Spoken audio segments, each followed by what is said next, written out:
ও মামা, বল মোনা, তোমার আর বাবার কি করে দেখা হয়েছিল গো? ছি, এসব কথা কেউ জিজ্ঞেস করে নাকি? অমন করো কেন? এসব কথা জিজ্ঞেস করতে নেই, বলো না।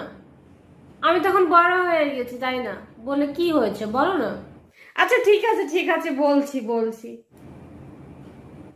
সেদিন ছিল আমার কলেজের প্রথম দিন। ক্লাস শেষ করে আমরা বান্ধবীরা মিলে গার্ডেনে একটু ঘোরাঘুরি করছি। তখন একটা ছেলে দৌড়াতে দৌড়াতে এসে এসে আমাদের কাছে আসলো। এসে বলল, তোমার ক্লাস নোটের খাতাটা দেওয়া যাবে? আমি তো দিয়ে দিলাম।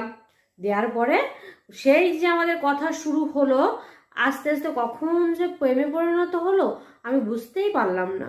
যাক, এভাবে চলতে আছে। তারপর তারপর কিছুদিন পরে ছেলেটা তো দাদুর কাছে, মানে আমার বাবার কাছে বিয়ের প্রস্তাব দিল।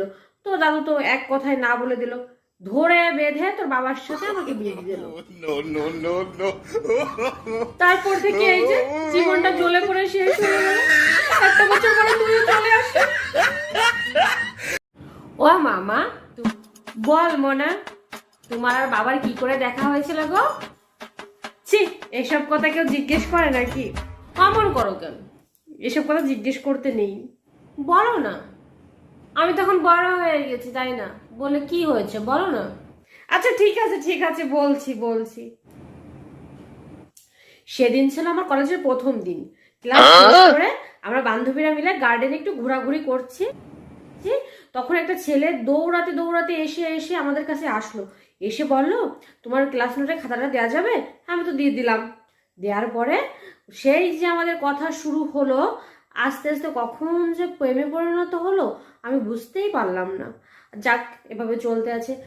তারপর তারপর কিছুদিন পরে ছেলেটা তো দাদুর কাছে, মানে আমার বাবার কাছে বিয়ের প্রস্তাব দিল।